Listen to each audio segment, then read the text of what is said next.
जरा सोचिए, अगर आपको पता चले कि आपकी बीवी सीरियल किलर है तो आप क्या करेंगे। चलिए कहानी शुरू कर इस सवाल का जवाब ढूंढते हैं। ये शानदार सा घर रीटा का है, जो अभी अभी बाहर से शॉपिंग करके आई थी। उसके पति का नाम डीन है और उसके 2 बच्चे भी हैं। वैसे रीटा के कुछ सपने थे, जैसे घर में अच्छा सा बाग हो, हमेशा डीन को खुश रखना, अपने बच्चों को प्यार करना और भी बहुत सारी चीजें थी। यह डीन का फर्नीचर स्टोर, लेकिन डीन अभी फोन पर बिजी था। तभी उसका मैनेजर पॉप आकर कहता है, हमें आज अच्छा ऑर्डर मिला है, मुझे उम्मीद है कि जल्द ही तुम्हारा नया स्टोर चल पड़ेगा। ये सुनकर डीन बहुत खुश होता है। अब एक खूबसूरत सी लड़की अंदर आकर कहती है, मुझे नौकरी की जरूरत है। डीन उसकी खूबसूरती से प्रभावित होकर उसे सेल्स गर्ल की नौकरी पर रख लेता है। लड़की का नाम डस्टी था। कुछ दिनों बाद डीन का स्टोर अच्छा चल पड़ता है। उसके स्टोर में अब काफी भीड़ रहने लगी थी। तभी रीटा डस्टी को देखकर कहती है, लगता है इस लड़की ने तुम्हारी काफी मदद की है। ये सुनकर डीन कहता है, वो काफी मेहनती लड़की है। ये कहकर वो वहाँ से चला जाता है। अब धीरे धीरे दिन बीतने के साथ साथ डीन और डस्टी काफी करीब आते जा रहे थे। फिर एक दिन वो डीन के घर आकर उसे कहती है कि अगर तुमने मेरे साथ शादी नहीं की तो मैं तुम्हारी बीवी को हमारे बारे में सब बता दूंगी। डीन उसकी बात सुनकर काफी परेशान हो जाता है। इसके बाद डस्टी डीन से मोटी रकम मांगकर उसे ब्लैकमेल करने लगती है, लेकिन डीन के पास पैसे नहीं थे, क्योंकि उसने तो सारा पैसा स्टोर में लगा दिया था। थक हार कर डीन सारी बात अपनी बीवी रीटा को बताता है, जिसे सुनकर पहले तो वो बहुत गुस्सा होती है, लेकिन बाद में वो उसे समझाती है कि हमें अपने सपनों और बच्चों पर ध्यान देना चाहिए। तुम्हें डस्टी जैसी लड़कियों से बचकर रहना चाहिए, जो अपनी खूबसूरती का नाजायज फायदा उठाती हैं। दरअसल रीटा की बात बिल्कुल सही थी। डस्टी और उसका दोस्त मैक्स इसी तरह लोगों को ब्लैकमेल कर उनसे पैसा लूटने का काम करते थे। अब डस्टी डीन को रोज परेशान कर रही थी और उसे फोन कर उससे मोटी रकम मांग रही थी। इन सभी चीजों के कारण रीटा काफी गुस्से में थी। उसे पता था कि डस्टी ने ही पैसों के लिए उसके पति को जाल में फंसाया है। कुछ दिनों बाद रीटा एक दवा बनाकर कहती है, ये उसके लिए काफी रहेगी। ये कहकर वो डीन के स्टोर से चली जाती है, जबकि पीछे डीन गहरी सोच में था। कुछ देर बाद डीन ने फोन कर डस्टी को अपने स्टोर में बुला लिया था। अंदर आकर डस्टी कहती है, मुझे जल्दी जल्दी पैसे दो, मेरे दोस्त मेरा इंतजार कर रहे होंगे। लेकिन डीन उसे बातों में लगाकर उसे ड्रिंक पीने को देता है, जिसमें रीटा की बनाई हुई दवा थी। ड्रिंक पीने के बाद डस्टी की तबीयत खराब होने लगती है। वो स्टोर से निकलने की भी कोशिश करती है, लेकिन रीटा की दवा ने उसे जल्द ही बेहोश कर दिया था। अब रीटा आकर कहती है, देखा मेरी दवा का कमाल, चलो इसे उठाकर मेरे पीछे पीछे आओ। अब रीटा की बात मानकर डीन डस्टी को घर में ले आता है। उसे लगा था कि दवा पीने के बाद डस्टी मर जाएगी, लेकिन डस्टी को जिंदा देखकर वो पूरी तरह से डर गया था।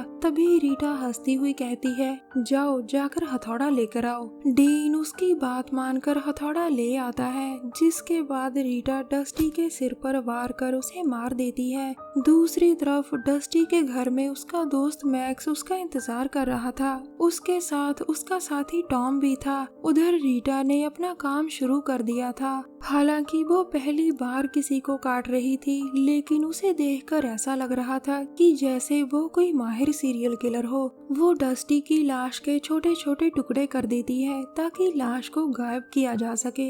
दूसरी तरफ डीन का ये सोच कर बुरा हाल हो रहा था कि उसके घर में डस्टी को काटा जा रहा है। अगले दिन सुबह पॉप आकर जैसे ही स्टोर खोलता है, तभी मैक्स के आदमी आकर उसे पकड़ लेते हैं। थोड़ी ही देर बाद डीन स्टोर में आता है, जिसके सामने पॉप जख्मी था और वो पुलिस को अपना बयान दे रहा था। पुलिस के जाने के बाद पॉप डीन को बताता है कि बदमाशों ने उसे मारा और उससे पैसे छीन कर चले गए। इसके बाद शाम को डीन अपने घर आता है और तभी उसकी नजर मैक्स पर पड़ती है, जो घर के बाहर उसके बेटे से बातें कर रहा था। डीन बुरी तरह से डर चुका था और भागकर अपने बेटे के पास जाता है। उसका बेटा उसे एक पार्सल देता है जिसमें रीटा और बच्चों की तस्वीरें थी। इसके साथ ही एक बार का पता दिया हुआ था। डीन समझ गया था कि मैक्स उसके परिवार पर नजर रख रहा है और उससे बार में मिलना चाहता है। अगले दिन डीन उसी बार में आता है जहां मैक्स उससे मिलना चाहता था। मैक्स उससे डस्टी के बारे में पूछता है, लेकिन डीन कहता है कि मुझे उसके बारे में कुछ नहीं पता।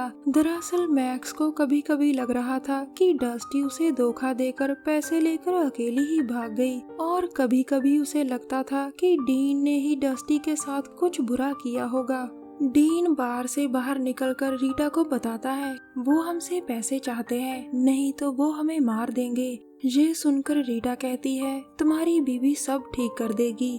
डीन उसके इरादे समझकर बुरी तरह से डर जाता है। देर रात को रीटा मैक्स को मारने के लिए डस्टी के घर में आती है, जबकि डीन बाहर गाड़ी में बैठा उसका इंतजार कर रहा था। रीटा को घर में मैक्स तो नहीं मिलता, लेकिन वो उसके साथी टॉम को मार देती है। रीटा को घर से निकलता देख डीन उसके पास आता है और तभी रीटा कहती है वो यहाँ नहीं था।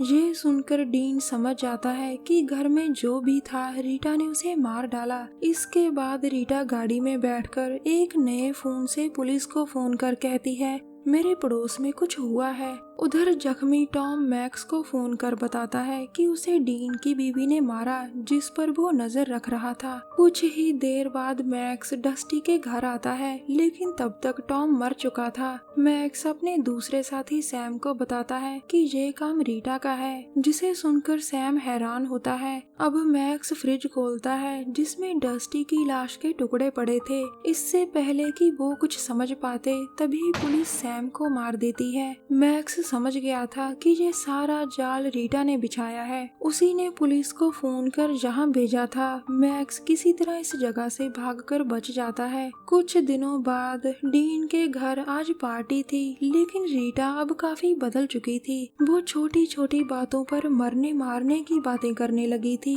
डीन समझ गया था कि रीटा की बातों का असर उनके बच्चों पर हो रहा है, और वो ऐसा बिल्कुल नहीं चाहता था। वो बिल्कुल नहीं चाहता था कि उसके बच्चे अपनी माँ से कुछ बुरा सीखें। उसे रीटा अब सीरियल किलर लगने लगी थी। थोड़ी ही देर बाद डीन घर की लाइट के साथ छेड़छाड़ करने लग जाता है। शायद वो आज कुछ बड़ा करने वाला था जिसकी कल्पना रीटा ने कभी नहीं की थी। शायद उसने भी कभी नहीं सोचा था कि वो ये काम करेगा। इसके बाद वो रीटा से कहता है क्या तुम मेरे लिए किचन में से मीट लेकर आ सकती हो।